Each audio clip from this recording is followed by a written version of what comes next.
Today we have this 1946 Remington Deluxe Model 5 vintage portable typewriter. I'm going to show you how to use all the functions and make sure they all work.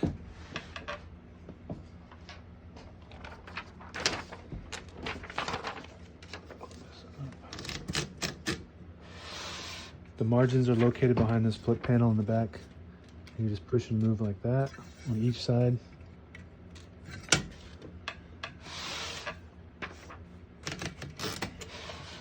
Got to make sure you set the margins after the paper finger holder on each side, or else you'll type over them.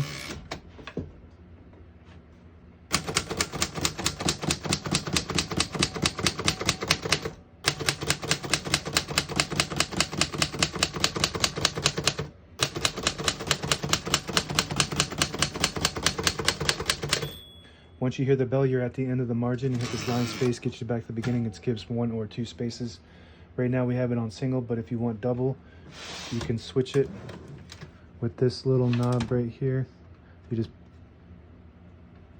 get a better view. This one where my fingers touch, and if you pull that out and twist it like that, it'll move this mechanism and it'll skip 2 when you hit this line space instead of 1.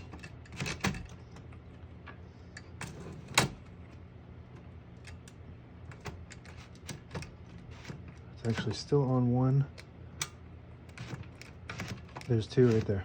Okay, so we're going to switch it back to single. Just pull this little knob out and twist it, and we're back on 1.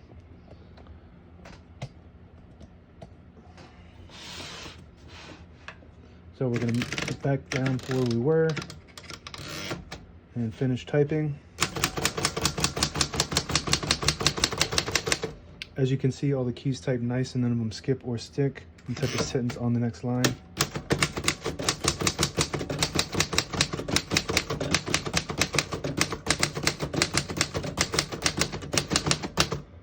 Very nice typing machine. It feels like a classic typewriter, and it's got the look of that classic antique typewriter. Print is really nice too.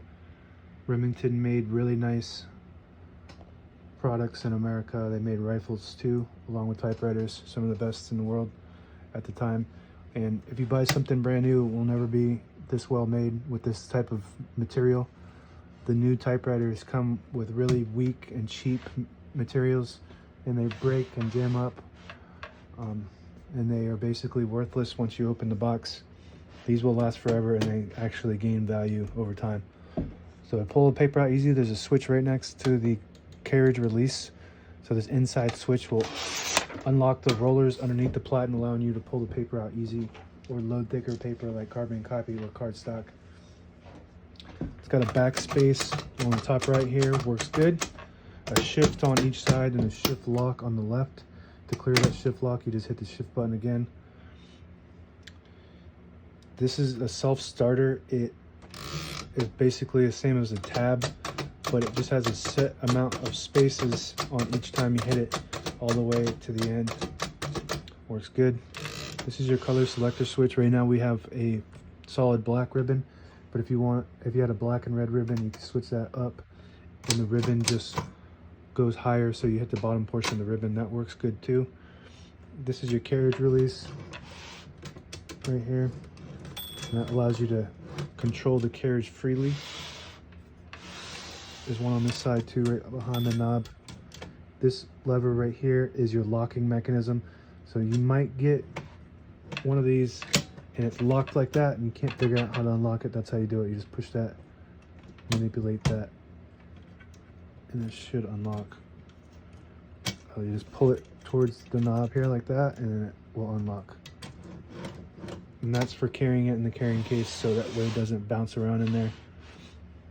And that's about it. Now available on eBay or Etsy. Search Brooksaw Antiques.